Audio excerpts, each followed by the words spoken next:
British lawmakers have revoked the parliamentary pass of former British Labour MP Chris Williamson for hosting a show on Press TV. The House of Commons committee made the decision as it reviewed Williamson's security pass over alleged concerns. Williamson has attributed the move to his position as a presenter of a weekly program on Press TV about Palestine and to his criticism of the UK government's support for, quote, the NATO's proxy war in Ukraine. The 66-year-old has been hosting a Press TV show named Palestine Declassified alongside sacked Bristol University professor David Miller since early last year. The European Union and the US have targeted Press TV with sanctions since foreign-backed riots erupted in Iran last September. Well, let's bring in Chris Williamson, former British MP and Press TV host, to find out from him directly what is going on. So you have this, welcome to the program, first of all. You have your pass revoked at this point. And it's for two really issues from what you even tweeted. And one is for, obviously, the show and its view on Israel and Palestine. The other for the Ukraine conflict. But what do you think would be the real reason for this, or the reason for this revocation? Well, I think I've set it out really there. I mean, what they say in the letter that I received from the chair of the committee is that the fact that I host a programme on Press TV, which he claims has been banned in the UK, it has the potential to bring Parliament into disrepute. I mean, it's an absurdity, and I've written back to the chair of the committee, Sir Charles Walker, to ask them to revise it, to actually change it, because it has no basis really, and it's a very dangerous, slippery slope that Parliament is going down here in terms of free speech. I mean, the Parliament claims to be the home of democracy, the mother of parliaments, and yet here we are, parliamentarians clamping down on free speech. I mean, what have they got to be frightened about? I mean, I host a program about the Palestine struggle for freedom. It'd be interesting to find how many of the people who made the decision are members of the various Friends of Israel groups, which are quite prevalent across Parliament. A vast majority, indeed, of members of Parliament are members of organisations known as either Conservative Friends of Israel or Labour Friends of Israel. So it'd be interesting to just, I mean, I've not actually been able to find that out yet as to who it was that finally voted and made the decision, but I'll be asking those questions of the chair of the committee, and to give me an opportunity to actually put my, this is kind of principles of natural, didn't even find out formally about the decision directly from Sir Charles Walker from the parliamentary committee. I heard about it first of all from the media, so it seems they told them. So this whole thing stinks, it seems to me, and I hope that they will reflect on the decision and change their minds and reinstate the pass.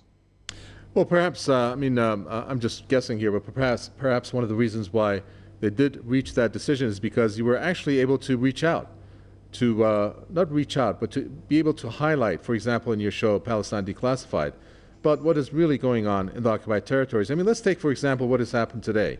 And that's something that's not covered by mainstream media. By some accounts, just minutes ago, our correspondent there from Gaza City said that what happened was a massacre, confirming some of the reports where, for example, most of the injured had received and had suffered multiple gunshot wounds. I mean, these are the types of things happening that is not covered by mainstream media, yet your show in one way or another highlights that and covers those types of issues.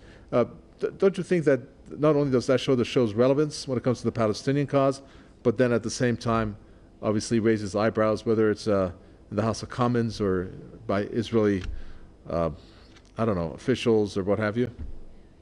Oh, most certainly. I mean, I think clearly the Zionist lobby is very exercised about the fact that the Palestine Declassified show is gaining traction now. I mean, they're doing their very best to suppress the reach of the show, but it is increasing the reach every week. So they have determined to suppress, to actually cancel out any alternative narrative to the one that they want to give to the public, that Israel is a bastion of democracy, and that the Palestinians are essentially terrorists supporting the population. And I mean, obviously, as we know, the real terrorists here are the Palestinian entity, and the Israeli entity, the Zionist regime. They're the real perpetrators of terrorism, as you've just pointed out there. I mean, these massacres, the treatment of the Palestinian people is absolutely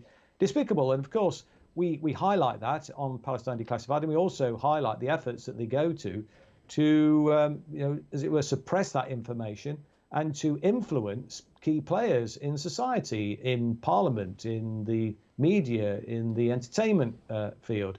And that is something, obviously, that is unconscionable to them, and they're doing everything they can to try and stop that. And clearly, this is one of the steps that they're taking in a vindictive way to remove my pass. Actually, it would make no real difference to me, because I've not actually set foot back in Parliament since I left Parliament in 2019. So I've not actually used the pass. But there is an important principle at stake here. And I think, I will be pushing the committee to, as I say, revise its decision and to reinstate the pass. Because, look, at the end of the day, it's pretty clear that, they've targeted me because, we're embarrassing the Zionist lobby. We're exposing what Israel is all about.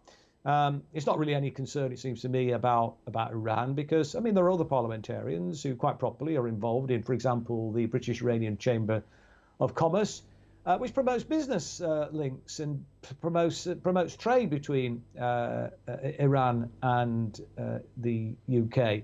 Last year there was a huge increase actually in trade. I think it worked at something in the order of £670 million. And people like Norman Lamont, former Chancellor of the Exchequer, Jack Straw, former Home Secretary, they are the president and chair of the British Iranian Chamber of Commerce, respectively. So, they can come and go as they please. They're promoting quite rightly those trade links. So it seems to me this is very clearly because of the fact that we are exposing the Israeli regime for what it really is.